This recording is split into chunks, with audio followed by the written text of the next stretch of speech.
गुरु प्यारी सात संगत जी, आप सभी को प्यार भरी राधा स्वामी जी।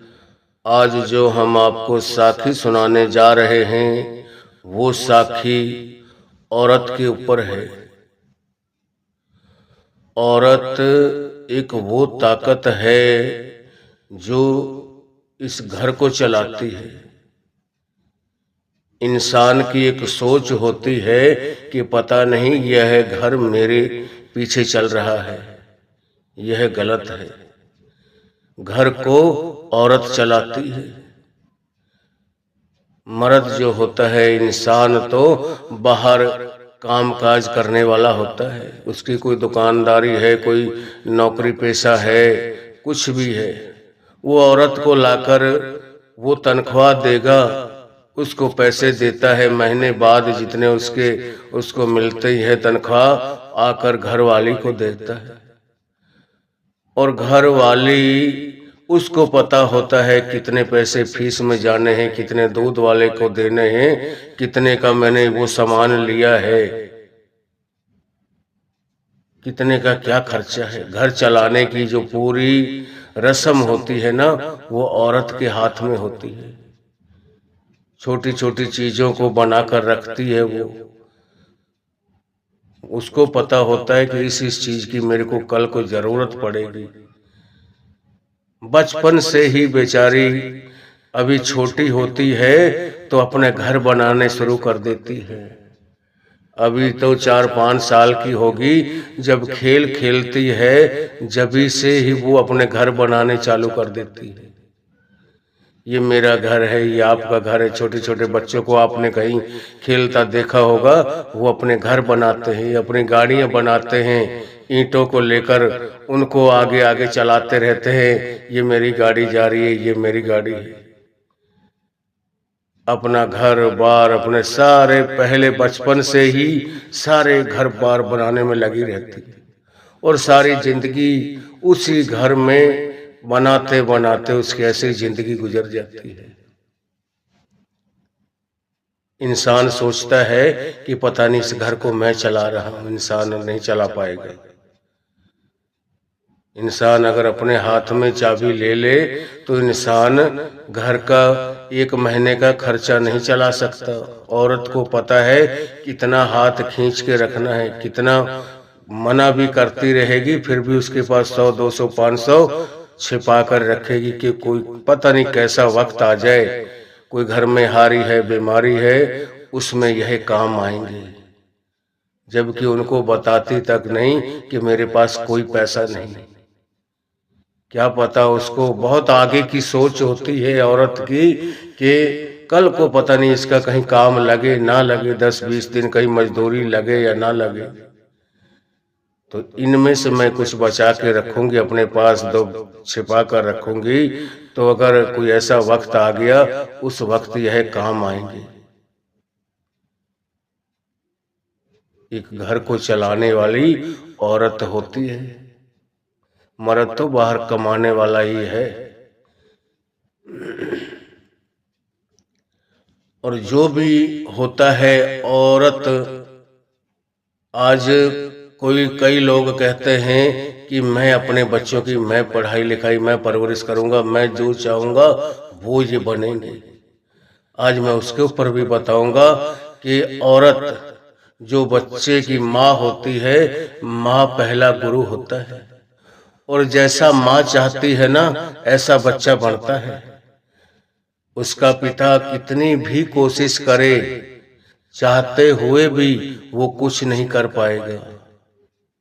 अब मैं उसी के ऊपर आ रहा हूँ, उसी बात के ऊपर कि किसी वक्त में कोई राजा हुआ करता था। कोई राजा था कहीं का और उसका एक लड़का था। जब वो राजा का लड़का जवान हो गया, उसने अपने लड़के की शादी कर दी। अभी शादी की है, शादी को 2-3 महीने ही हुए थे उस राजा के लड़के की शादी को, और वो जो राजा था वो किसी कारणवश कोई बीमारी थी, उसको क्या था, वो मालिक का प्यारा हो गया। अब जो उस राज गद्दी का मालिक था वो पिता की जो गद्दी थी वो तो उसके लड़के को मिलनी थी।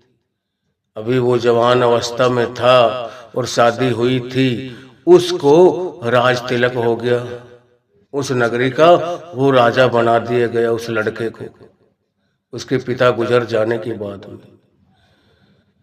तो जब उनके घर पे पहला बच्चा जन्म लेने वाला था तो वो जो राजा था वो कहने लगा कि मैं ये जो हमारे घर पे लड़का पैदा होगा मैं उसको अपने जैसा योद्धा बनाऊंगा, हर उसको सारे तीर तलवार अस्त्र शस्त्र जितने भी हैं सारे इसको सिखाऊंगा, इसको शिकार खेलना साथ ले जाया करूंगा, सारे इसको अपने जैसा एक ऐसा बनाऊंगा कि जो इसके नाम से लोग थर थर कांपने शुरू हो जाए, इसका नाम सुनते ही कि वो आए हैं, ऐसा योद्धा बनाऊंगा इसे।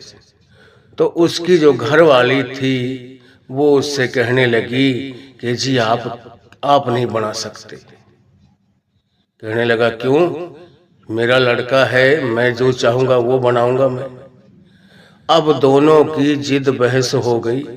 औरत कहने लगी कि बच्चा तो वो बनेगा जो मैं चाहूंगी, और जो उसका पति था वो राजा वो कहने लगा कि नहीं, जो मैं चाहूंगा वो बनेगा।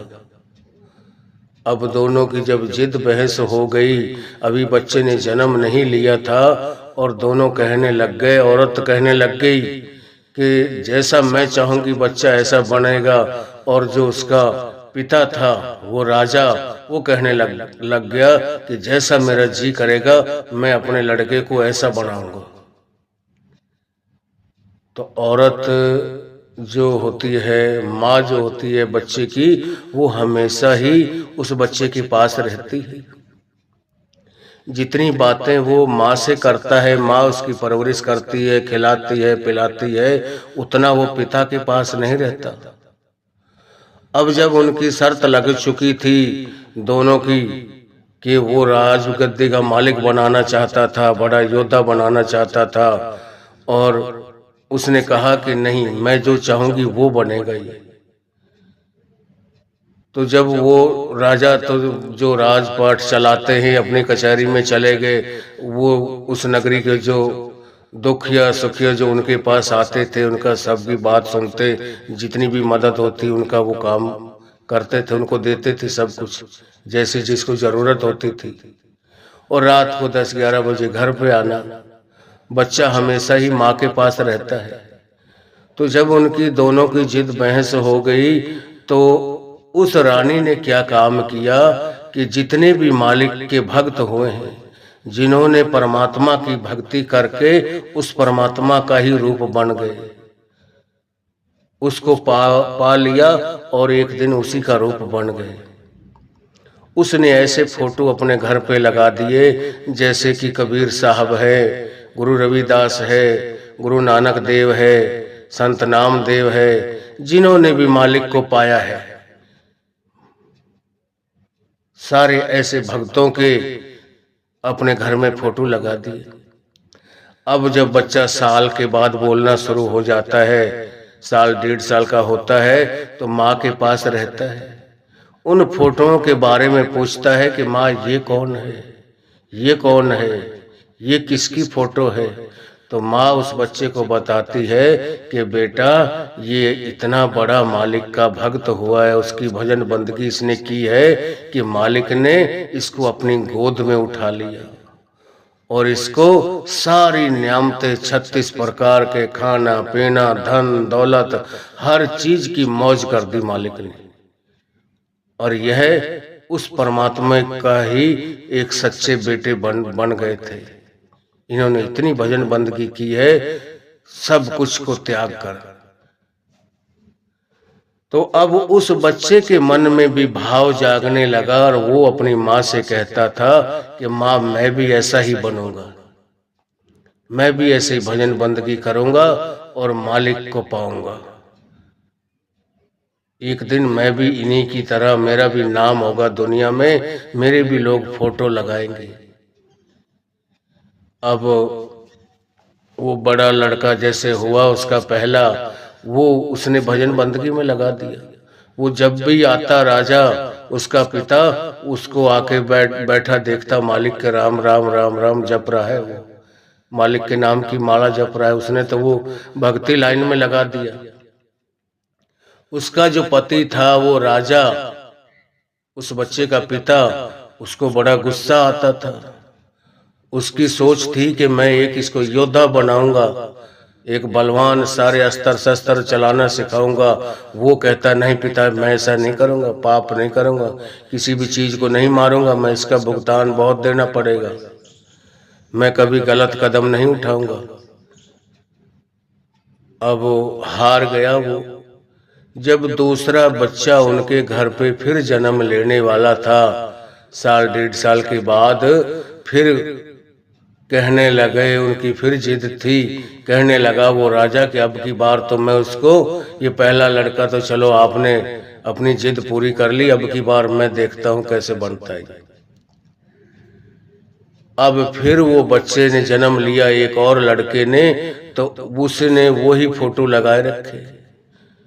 तो जैसे ही थोड़ा सा बड़ा होता है, बोलने लायक होता है, तो माँ से वो फोटो के बारे में पूछता है कि माँ ये कौन है, ये क्या लगते हैं मेरे। माँ उनको बताती थी कि बेटा ये मालिक के भक्त हैं, इन्होंने मालिक को पाया है, उसकी इतनी भजन बंदगी, इतनी इबादत की है इन्होंने, उस परमात्मा को ही पा लिया है। परमात्मा ने इनको अपनी गोद में बैठा लिया है और इनको सब चीज वो ही देते थे और इनको अपना ही रूप बना लिया। तो वो लड़का भी कहने लगा कि माँ मैं भी ऐसा ही बनूंगा। अब वो भी, उसको भी माला दे दी, वो भी राम राम जपता, जब भी पिता आते वो उसमें लगा रहता, मालिक के नाम में ही। वो हाथ जोड़ के आरती करता, सुबह सुबह आंखें बंद करके मालिक की तरफ उसका ख्याल लगा दिया माँ ने। आखिर जब तीसरा बच्चा होने वाला था तो उस राजा ने हाथ जोड़ लिए, कहने लगा कि अपनी औरत से, उस रानी से, कि भाई आप जीत गई और मैं हार गया, कम से कम एक तो ऐसा बन जाने दे, कोई पता नहीं आज मैं हूं और कल रहूं या ना रहूं, कम से कम इस राजपाट का मालिक तो कोई बने, पीछे से कोई वारिस तो हो। अगर आप इसी तरीके के बच्चे बना दोगी, आप उनको ऐसे ही पाठ पढ़ाओगी, तो इस राजगद्दी को कौन संभालेगा। जब उसने माफी मांग ली कि जी मैं नहीं कुछ बना सकता, जो भी बनाओगी वो आपके हाथ में ताकत है, आपके हाथ में पावर है। जब उस राजा ने माफी मांगी, तीसरा बच्चा होने वाला था, तीसरा भी लड़का ही हुआ। उस वक्त उस औरत ने, उस रानी ने क्या काम किया, उन जो पहले तस्वीरें लगा रखी थी, जो मालिक की भक्ति करने वाले थे, मालिक में ही एक में हो चुके थे, मालिक में और उनमें कोई फर्क नहीं था। कबीरदास है, गुरु नानक है, गुरु रविदास है, जितने भी परमात्मा के नाम लेने वाले थे, सारे उन महात्माओं की फोटो उतार दी और उनकी जगह पे किसकी फोटो लगाई, जिन्होंने बलिदान दिए, जिन्होंने जंगें लड़ी, योद्धा थे, जिनके नाम से लोग डरते थे, इलाका का इलाका कांपता था, उनका नाम लेने से ही लोग ऊंची आवाज में नहीं बोलते थे। ऐसों के फोटो लगाए, पृथ्वीराज चौहान, महाराणा प्रताप और जितने सिखों में हुए हैं, हरि सिंह नलवा, भाई तारू सिंह, भाई मती सिंह, जिन्होंने शहीदियां दी हैं और अपने हिंद धर्म को बचाया है, बाबा दीप सिंह, ऐसे ऐसे योद्धाओं की, बंदा सिंह बहादुर, ऐसे ऐसे योद्धा बलवानों की उसने फोटो अपने घर पे लगाई और उनके हाथ में अस्त्र शस्त्र लिए हुए थे और उनके शेरों की तरह आंखें थी, जो उनके देख लेता था तो मोम की तरह पिघल जाता था, पानी बन जाता था उनको देखने से, ऐसे थे वो। अब जो तीसरा बच्चा जब हुआ, माँ ने वो पहले फोटो सारे उतार दिए। 2 लड़के उसने मालिक की भजन बंदगी में लगा दिए, भक्त बना दिया उनको। और तीसरे बच्चे की बार जब वो राजे ने, जो राजा था उसका पति, उसने माफी मांग ली कि जी यह काम मैं नहीं कर पाऊंगा, यह चाबी आपके हाथ में है, आप ही बच्चे को जैसा चाहे ऐसा बना सकती हैं। तो उस वक्त जब उसने फोटो बदल दी, बच्चा बड़ा हुआ, 1.5 साल का, पूछने लगा कि माँ ये कौन है, ये कौन है, ये कौन है, ये किसकी फोटो है। तो माँ फिर उस बच्चे को बताती कि बेटा ये बहुत बड़ा योद्धा हुआ है, बड़ा बलवान हुआ है, इसके नाम लेने से दुनिया कांपती थी, डरती थी।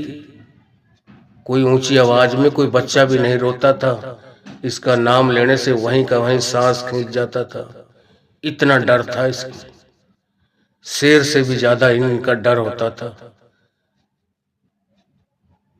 तो वो लड़का जो तीसरा बच्चा था वो भी कहने लगा कि माँ मैं भी इसी तरीके का बनूंगा, मेरे को भी ऐसा योद्धा बनना है, ऐसा ही मैं भी नाम कमाऊंगा, एक दिन तुम्हारा इस दुनिया में नाम होगा कि फला राजा का लड़का है। और जिसका ऐसा योद्धा, ऐसा बलवान पैदा हुआ है, किसी से डरता नहीं, एकदम निडर, और सारे अस्त्र शस्त्र चलाना, और अपने पिता के साथ जाया करूंगा, शिकार खेला करूंगा।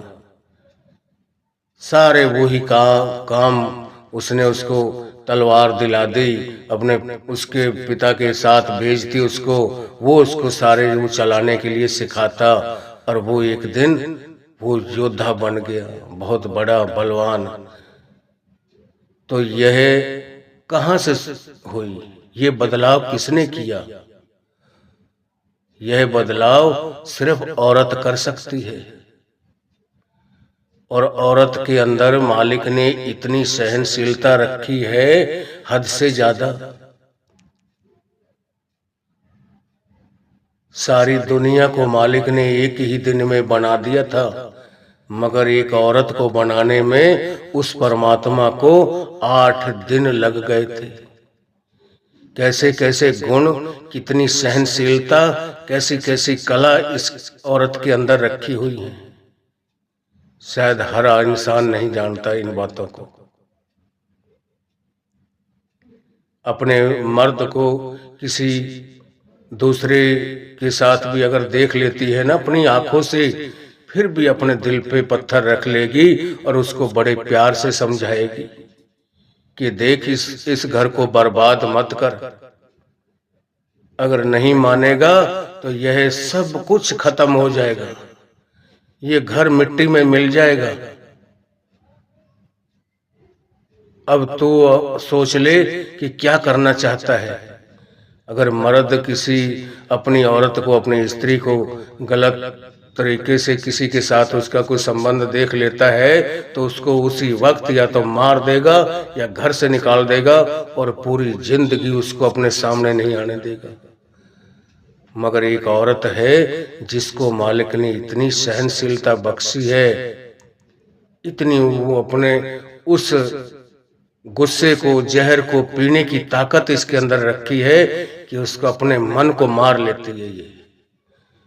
और कितने प्यार से, कितने उससे समझाएगी कि देख इस घर को चलाना चाहता है कि कोई लोक लाज या कोई दुनिया वाले ना देखें, तो यहीं का यहीं आज का दिन है, समझा रही हूं तेरे को, नहीं तो ये घर खत्म होने में 1 मिनट नहीं लगेगा, सब कुछ मिट्टी में मिल जाएगा। अब तू बता तू क्या चाहता है? बिगड़े हुए इंसानों को भी औरत जात जो है बहुत तेज मालिक ने इनको बनाया है। कैसे कैसे उसको, उनको भी इन्होंने वश में कर लिया। बहुत पावर मालिक ने इनके अंदर रखी है। और एक औरत जो एक का नाम है मगर इसके रूप 3 होते हैं। जगत जननी भी औरत से कहा गया है, और देवी भी औरत है, और काल का रूप भी औरत का है। जब यह नहीं मानता उसका पति, उसका घर में उसकी नहीं चलती, सारी हदें पार हो जाती हैं, जब उसके सर के ऊपर से पानी गुजर जाता है ना, सारे जतन करके देखती है, अगर वो नहीं मान रहा, उसी अपनी करतूतों को नहीं छोड़ रहा, उस वक्त वो इतना अंदर से दुखी होकर फिर उस घर को मिट्टी में मिला देती है। जो अपने 2-3 बच्चे होंगे उनको भी खत्म कर देगी, उसको भी कोई जहर वगैरह देके पति को भी खत्म कर देगी और अपने आपे को भी खत्म कर देगी, या किसी फांसी के फंदे से लटक जाएगी या किसी कुएं में छलांग लगा देगी। ये काम उस वक्त करती है जब वो कालका का रूप धारण कर लेती है। हर चीज के 3 रूप होते हैं, औरत के भी 3 रूप हैं। देवी रूप भी औरत है, जगत जननी भी औरत है, और काल का रूप भी औरत है। इसी तरीके से बेटे भी 3 तरह के होते हैं। एक पूत होता है, एक कपूत होता है, और एक सपूत होता है। बड़े हुजूर महाराज अपने सत्संगों में फरमाया करते थे कि बेटे 3 तरह के होते हैं, 3 क्वालिटियां होती हैं। कौन कौन सी होती हैं? एक पूत है, एक कपूत है, एक सपूत है। पूत तो वो है, अगर पिता ने 10 बीघा जमीन दी तो वो 10 की 10 रखेगा, ना बढ़ाएगा ना घटाएगा उस प्रॉपर्टी को। कपूत वो है होता है जो पिता ने 10 बीघा जमीन दी, वो शराबी बन गया, जुआरी बन गया, उल्टे सीधे कामों में लग गया और उसको सारी को खत्म कर गया, बेच बोझ के सब कुछ खत्म कर गया, उसको कपूत कहते हैं। और पूत उसको कहते हैं जो उतनी की उतनी ही जमीन को बचाए रखता है। और सपूत उसको कहते हैं कि जो पिता ने 10 बीघा जमीन दी और उसने आगे चलकर इतना अपना नाम कमाया, अपने बाप दादा का इतने प्रोग्रेस की कि 10 बीघे की 50 बीघा जमीन बना दी, कितने उसने प्लाट खरीद लिए, कितनी प्रॉपर्टी बनाई, कितने नगद पैसों उसके नाम में जमा है, वो सपूत होता है। इसी तरीके से चोर भी 3 तरह के होते हैं। एक चोर होता है, एक ठग होता है, और एक डाकू होता है। चोर क्या काम करता है? रात को जब घर परिवार वाले सो जाते हैं, गहरी नींद में होते हैं, सारे दिन काम में थके हारे होते हैं, तो चोर आएगा, दबे पैरों से उनके घर में घुसेगा और उनका जो भी सामान मिलता है, उनके घर में नगद पैसा है, कोई आटा दाना कुछ नहीं छोड़ता, वो सब कुछ साफ कर ले जाता है। वो उसको चोर बोला जाता है। ठग वो होता है जो हमारा कॉन्फिडेंस ले लेता है, हमारा भाई बंधु बन जाएगा, हमारे मन को जीत लेगा, वो हमारे पैरों में पड़ेगा, कभी मैं तो आपका ही बच्चा हूँ, मैं आपका ही बेटा हूँ, आप बताओ मेरे लिए मैं क्या करूँ, आगे से आगे हमारे कामों में दौड़ा फिरेगा। इंसान सोचता है कि भाई बहुत अच्छा है, बड़ा किसी का नेक बच्चा है ये, और फिर कहेगा कि भाई मेरे ऊपर बड़ी मुसीबत है, बड़ी परेशानी है, मेरे को भाइयों ने ऐसे से अलग कर दिया, मेरे को किसी का कर्जा है और उसका देना है, मैं आपके यहाँ मजदूरी करता रहूँगा, आपका खेती करता रहूँगा, मेरे को आप इतने पैसे दे दीजिए। वो हमारे घर के परिवार का बनकर हमें ठग कर लेके जाता है। हम खुशी खुशी अपने हाथों से 10, 20, 50 हजार, लाख, 2 लाख उसको अपने हाथों से निकलवा कर उसको दे देते हैं, बाद में वो कभी मिलता ही नहीं, और ना वो कभी देता है, चाहे हम केस करें, चाहे रिपोर्ट सपोर्ट करें, कुछ भी करें, उसको बोलते हैं कि ये ठग है, झूठ साच बोल के फरेब से हमारे से ले गया है। तीसरे नंबर का होता है डाकू। डाकू हमारे घर पर रहने की भी परवाह नहीं करता, हम सारे परिवार के सदस्य जितने होते हैं अपने घर पे होंगे, मगर उसको उनका कोई डर भाव नहीं होगा उसके मन में। वो अब की अपनी बंदूक की जोर पर, अपने जो उसके पास एमेशन है, गोली बंदूक है, उसके जोर पर आएगा। दिन के 12 बजे ही हमको मार लूट कर हमें रोते चिल्लाते छोड़कर चला जाएगा। हमारा सब कुछ लूट मार कर ले जाएगा। हम उसका कुछ नहीं बिगाड़ पाएंगे। उसको बोलते हैं ये डाकू है। इसी तरीके से गुरुओं के भी, जो रूहानियत नाम के जो गुरु होते हैं, वो भी 3 तरह के होते हैं। कौन कौन से होते हैं? पहला गुरु होता है मुर्गी के समान, दूसरे नंबर का गुरु होता है कछुए के समान, तीसरे नंबर का गुरु होता है कूंज के समान। मुर्गी क्या काम करती है? अपने अंडे देती है और अंडों के ऊपर 21 दिन तक आप बैठती है। अपने शरीर की गर्मी से उनको जब उन अंडों को सेकती है, तब जाकर उनमें से बच्चे निकलते हैं। तो जो मुर्गी के समान गुरु उनको बोला जाता है जो चलते फिरते किसी को कुछ नहीं बताते।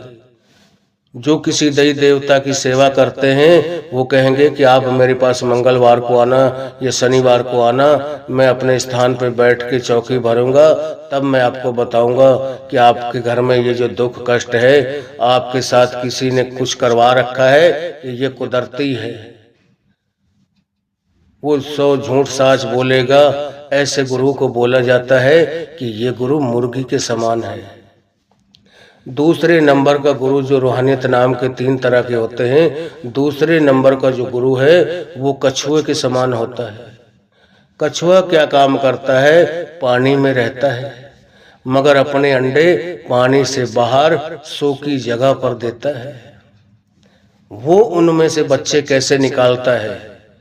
कछुआ पानी में पड़ा रहेगा और 10-15 दिन तक भूखा पिसाया रहेगा और बाहर जो उसके अंडे सूखी जगह पे वहां रखेगा जहां उसके पानी में से उसकी नजर पहुंचती रहे, उन अंडों को देखता रहे।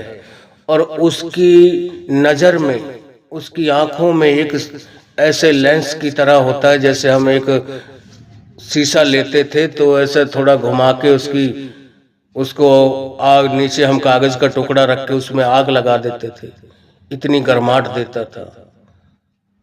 उसकी आंखों के अंदर इतनी गर्माहट होती है, तपत होती है कि वो अपने अंडों में लगाए रखता है 10-15 दिन, और उन अंडों को पकाकर उनमें से बच्चे निकलकर उस कछुए के पास आ जाते हैं। मगर उसका भी एक स्थान है, चलता फिरता, वो भी किसी को नहीं बता पाएगा। वो कहाँ तक बचाव कर सकता है अपना और अपने शिष्य का।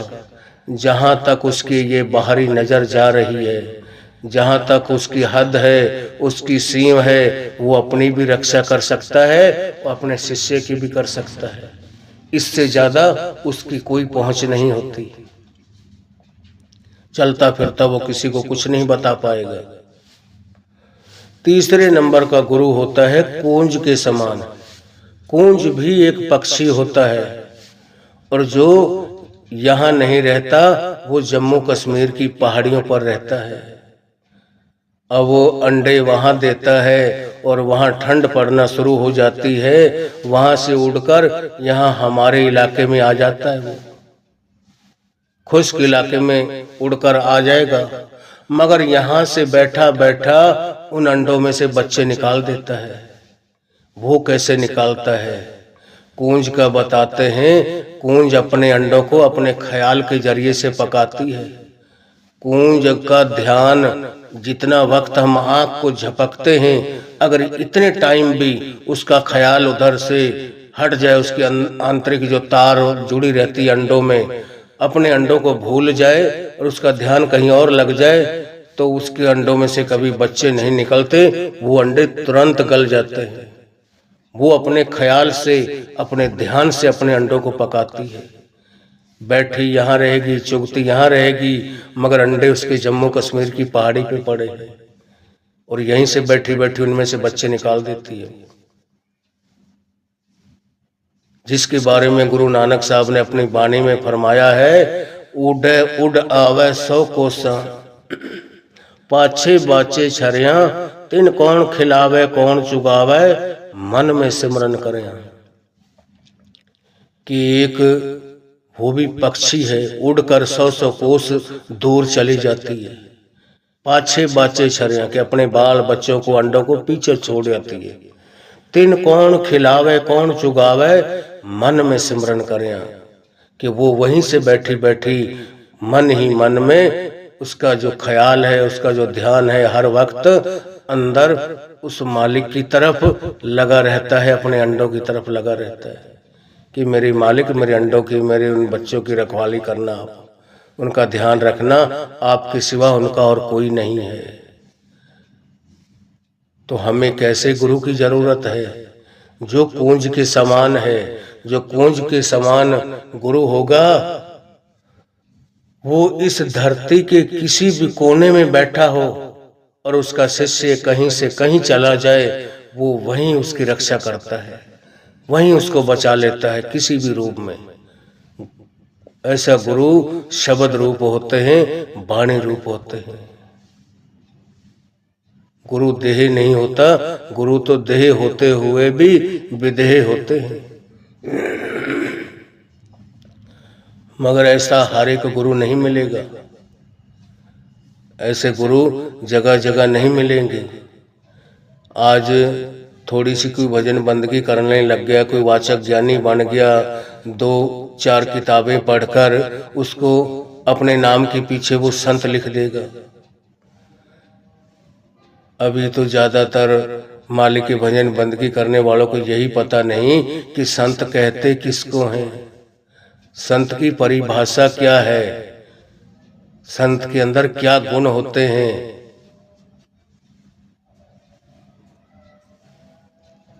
संत वो होता है जिसने अपनी सारी इंद्रियों को सुन्न कर दिया। कितनी भी कोई सुंदर चीज उसके सामने आ जाए, कितनी भी बेकार आ जाए, कितनी भी उसके घर में उसके साथ कोई दुख की घड़ी आ जाए, परेशानी की आ जाए, या कितनी खुशी की आ जाए, उसको कोई फर्क नहीं पड़ता, वो उसी तरीके से रहता है। और वही तरीका, वही नियम अपने शिष्य को बताता है, उनके ऊपर कभी फर्क नहीं पड़ता। इसीलिए वाणी में भी आता है, दुख सुख दोनों सम कर जान और मान अपमाना। कि भाई मालिक चाहे तेरे को दुख में रखे चाहे सुख में रखे, चाहे तेरा कोई मान करे चाहे अपमान करे, मगर तेरे ऊपर कोई फर्क नहीं पड़ना चाहिए। अगर तेरा कोई मान कर रहा है तो यह समझ कि यह मान उस मेरे मालिक का, मेरे सतगुरु का हो रहा है। कोई अपमान करता है, ये भी उसका, उसी का है सब कुछ, या मैंने इसका कभी किया हुआ है, ये अपना कर्जा उतार रहा है मेरे से। सुख दुख हमारे किए हुए कर्मों को मिलते हैं। हमने कोई अच्छे कर्म किए हैं, 4 दिन हमारे अच्छे निकल जाएंगे। किसी को परेशान किया है, किसी को दुख देकर आए हैं, वो 4 दिन हमें भी दुख देखने पड़ते हैं यहाँ, और उन कर्मों से कोई बच नहीं सकता।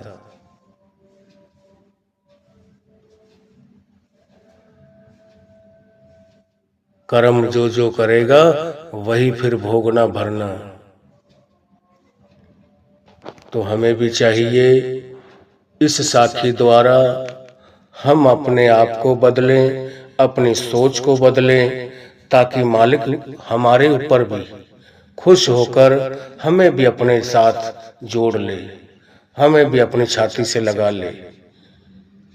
लगाएगा तब, वो सबको लगाता है, मगर जब हमारे अंदर वो कमियां निकल जाती हैं, गंदे को, मैले कुचेले को एक माँ भी ऐसे के ऐसे उठाकर गोद अपनी छाती से नहीं लगाती। बच्चे को, उसको भी पहले नहलाएगी, धुलाएगी, उसकी साफ सफाई करने के बाद में तब उसको अपनी छाती से लगाएगी, दूध भी पिलाएगी, उससे प्यार भी करेगी, खाने पीने की, खेल खिलौने भी उसको देगी, सारे काम करती है, मगर पहले साफ सफाई करने के बाद। इसी तरीके से मालिक हमसे बहुत प्रेम प्यार करते हैं। किसी ने सवाल किया था कि बाबा जी आप फला आदमी से बहुत ज्यादा प्रेम प्यार करते हो। जैसे आज ब्यास के अंदर मास्टर पूरन हुआ करते थे, उसके बारे में सेवादार जो कमेटी मेंबर थे उन्होंने सब ने कहा कि बाबा जी जितना आप मास्टर पूरन जी से प्रेम प्यार करते हो इतना आप किसी से नहीं करते हो। तो बाबा जी ने कहा बेटा यह देखना चाहते हो आप, यह देखना चाहते हो क्या कि मैं क्यों उससे प्रेम प्यार इतना करता हूं। तो उन्होंने कहा कि बाबा जी कोई ऐसी खास बात है तो बताओ हमें। उस वक्त मास्टर पूरन एक झाड़ू लेकर झाड़ू लगा रहे थे, झाड़ू अब हमेशा अपने कंधे पर रखते थे और सेवा सफाई के इंचार्ज थे। उसको बुलाया बाबा जी ने, हालांकि वो नहीं चाहते थे, वो दिखावा नहीं करते हैं। तो उन कमेटी मेंबरों के पास 4-5 जने वो थे, उनसे कहने लगे पहले कमेटी मेंबरों से, बाबा जी कैसा करो अपनी अपनी जेबों का सामान निकाल के यहाँ रखो। तो उनकी जेबों में से किसी का मोबाइल था और रुमाल थे, पर्स था, डायरी थी, कोई ऐसे सामान पैसे वगैरह थे, ये कागज पत्र वो रखे हुए थे सबने। जब लास्ट में मास्टर पूरन जी से बाबा जी कहने लगे कि मास्टर पूरन जी अपने जेबों का सामान निकाल कर रखे यहाँ, तो नहीं चाहते थे वो दिखावा करना, मगर वो कुल मालिक का हुक्म था। तो बाबा जी का कहना मानकर मास्टर पूरन ने अपने जेब में से जो कचरा निकाला, जो पॉलीथीन कोई सामान खाकर गिरा देते हैं, कोई फ्रूटी पीकर ऐसे ही रोड के बराबर डाल जाता है, कोई पत्ता है, कोई कागज है, कोई और किसी चीज का कोई टुकड़ा है, कचरा कैसा भी होता, उसने अपनी सारी जेबों को फुल किया हुआ था। उसके पास ना कोई रुमाल था, ना कोई डायरी थी, ना कोई उसके पास मोबाइल या कोई कॉपी, कुछ भी सामान ऐसा नहीं था, ना 1 रुपया भी उसकी जेब में था। उसकी जेबें सारी कचरे से ऐसे सामान से भरी हुई थी। तो वो जो कह रहे थे ना, बाबा जी आप इस मास्टर पूरन से जितना प्रेम प्यार करते हो इतना आप और किसी से नहीं करते, उनकी आंखें नम हो गई और आगे कहने को कोई शब्द ही नहीं था। चुप हो गए, हाथ जोड़ लिए, कहने लगे बाबा जी वास्तव में ही इसने अपने आप को सरेंडर किया हुआ है, तन मन धन सब कुछ अर्पण कर दिया आपकी सेवा में। हम तो खाली दिखावा कर रहे हैं और जब तक हम दिखावा करेंगे हमें भाई कुछ नहीं मिलने वाला। हम दुनियादार के लोगों को, दुनिया वालों को हम पागल बना सकते हैं मगर उस कुल मालिक को नहीं बना सकते। दुनिया को दिखावा क्या करते हैं, दुनिया कोई सेवा कर रही है, हम भी सेवा करने उनके साथ लग जाते हैं। कोई सत्संग में जा रहा है, हम भी चले जाते हैं, मगर हम जब तक अपने अंदर से वो छल कपट, वो हेरा फेरी ना निकालेंगे तब तक उस सतगुरु की दया मेहर नहीं होगी। हम तो अभी दिखावा कर रहे हैं, जिसके बारे में गुरु नानक साहब ने अपनी वाणी में फरमाया है कि अंतर मैल जे तीर्थ नहावै तिस बैकुंठ न जाना, लोकपति न कछु न होवै ना ही राम आयाना। कि भाई अंदर में मैल है और हम तीर्थों पर सरोवरों पर स्नान करने के लिए चले गए हैं, तिस बैकुंठ न जाना, वो इंसान कभी स्वर्गों बैकुंठों में जाकर नहीं बैठ जाएगा। लोकपति ने कछु न होवे, कि भाई तेरा लोक दिखावा करने से कुछ भी नहीं बढ़ने बनाने वाला। लोकपति ने कछु न होवे ना ही राम आयाना, कि वो जो राम है, वो जो अकाल पुरख है, वो खुद खुदा है, वो उसको किसी गवाह की जरूरत नहीं कि उसको कोई बताएगा कि मैंने कुछ सेवा करी नहीं की, मैं कहीं गया या नहीं किया। वो तो हमारे घट घट की जानने वाला है, हमारी रग रग का वाकिफकार है कि ये कितने औंधे पानी में है। एक माँ बाप अपने औलाद के, अपने बच्चों के, उनके कर्मों को उछालता नहीं तो हम ये ना समझें कि माँ बाप को कुछ पता नहीं होता। माँ बाप को सब पता होता है, मगर फिर भी अपनी औलाद के कर्मों के ऊपर पर्दा डालते हैं, गंदगी पर मिट्टी डालते हैं और उनको अंदर कमरे में ले जाकर एकांत में समझाते हैं कि बेटा अपने बाप की पगड़ी की तरफ देख, अपने बाप की शान शौकत की तरफ देख कि उनको दाग लग रहा है, उनकी इज्जत में दाग लग रहा है। आपको कोई कुछ नहीं कहेगा, उंगली सिर्फ बाप की तरफ उठेगी। बाप को उल्टा सीधा लोग बोलेंगे कि वो भी ऐसा ही होगा, वो भी ऐसा ही करता होगा। कई बार हमारी बातें करते करते बाबा जी सत्संग में उनका गला रुदन से भर जाता है, रोने लग जाते हैं। क्यों रोते हैं?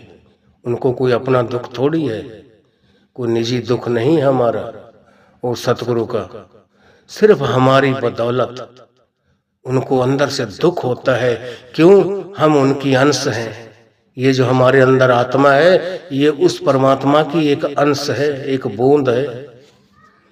और जब यह आत्मा दुख पाती जाएगी, रोती बिलखती जाएगी, को इसके ऊपर मार पिटाई पड़ती जाएगी, दुख उसको भी होता है। उस वक्त के सीन को देखते हुए गुरु नानक साहब ने अपनी वाणी में फरमाया है कि नाम विसार चले अनमार्ग, अंत काल पछताई है। कि भाई सारी उम्र मालिक के नाम को, मालिक के भजन सुमरन को विसार कर और कामों में, व्यर्थ के कामों में फंसे रहे, जिनकी आगे कोई अहमियत नहीं, कोई पूछ नहीं उनकी। ये नहीं कि हम आज शरीर को छोड़ के चले जाएं और हमारा वहां लेखा जोखा जहां होगा धर्मराज के पास, वहां हम कह दें कि जी हमने तो अपने बाल बच्चे बहुत पाले हैं, मैं तो रात दिन इतनी मेहनत करता था अपने खेतों में, क्यार में, अपने उन बाल बच्चों को पाल। यह भी काम करना है। यह भी बाबा जी फरमाते हैं कि उनको हमने पीठ दिखाकर नहीं जाना, वो भी कोई भक्ति नहीं है। हमारे बाबा जी फरमाते हैं घर में रहना है, सूरमा बहादुर बन के रहना है, अपने जिम्मेवारियों को निभाते हुए वो परमात्मा की भजन बंदगी भी करनी है, परमार्थ भी करना है और स्वार्थ भी करना है। जैसे इस शरीर की खुराक भोजन है और हमारी आत्मा की खुराक भजन है। हम शरीर को दोनों वक्त खुराक देते हैं। थोड़ा सा घर वाले अगर खाना लेट देते हैं, हम कितने गुस्से होते हैं उनके ऊपर कि ये वक्त हो गया, मैं सुबह से काम से गया था और आपसे अभी तक खाना तैयार नहीं हुआ। कितने टाइट लफ्जों में हम पेश आते हैं घर परिवार वालों के ऊपर, और वो बेचारे कहेंगे घर परिवार वाले कि अभी बना देते, अब थोड़ी देर 2 मिनट का इंतजार करो बस। कितने ठंडे स्वभाव से। और हमने कभी गहराई से इस बात के ऊपर सोचा है कि उस परमात्मा का भी कोई खाना है। हमें तो अगर दोनों वक्त में किसी वक्त का खाना थोड़ा लेट हो गया, हम कितनी डांट मारते हैं। अपने ऊपर कभी नहीं अमल करते उन बातों का कि उस परमात्मा का भी कोई खाना है, उसको भी, वो भी किसी खाने को खाकर खुश रहते हैं। वो खाना क्या खाते हैं? वो भजन सुमरन, जो उसका नाम लेते हैं, मालिक की भजन बंदगी, उसकी इबादत करते हैं। यह उस परमात्मा का खाना है जिसको कोई इंसान दे नहीं रहा। ये दवा है, सारे रोगों की दवा है, सर्व रोग का औखद नाम। सारे रोगों का, सारे दुख दर्द कलेश, जितने भी हम मोह प्यार के जाल में फंसे हुए हैं, सारे जब हम भजन सुमरन की दवा लेंगे, सबके सारे काम हमारे सिद्ध होते चले जाएंगे। हमें पता ही नहीं लगेगा कब वो काम हो गया। तो हमें भी चाहिए इस साखी से हम अपने आप को सुधारें, अपनी कुरीतियाँ, अपनी गलतियों को निकालें, ताकि मालिक भी हमारे ऊपर खुश होकर, हमारी भजन बंदगी पर खुश होकर हमें भी अपनी छाती से लगा ले और हमें सदा सदा के लिए अपने निज घर उस सतलोक सचखंड में ले जाकर हमारा विवास हो जाए। हम बार बार इस मृतलोक में जन्म मरण के दुखों में, इस 84 लाख जिया जोन में कभी ना आए। अगर आप हमारे रूहानी साखियाँ चैनल पर नए हैं तो हमारे चैनल को लाइक व सब्सक्राइब जरूर करें, जबकि आपको यह साखी पसंद आए। ना पसंद आए कोई बात नहीं, बिल्कुल नहीं करना। और कमेंट में राधा स्वामी लिखना। अगर कहीं से कोई गलती हो, कोई लफ्ज मुख से ऐसा निकल गया हो जो किसी को ठेस पहुंची हो, किसी भाई बहन को, उसके लिए भी हम क्षमा चाहेंगे। और उसके बारे में भी लिखें। किसी चीज के बारे में कोई पूछना चाहता हो, कोई भाई बहन, कोई बेटा बेटी, उसके बारे में भी कमेंट में जरूर लिखें। राधा स्वामी जी।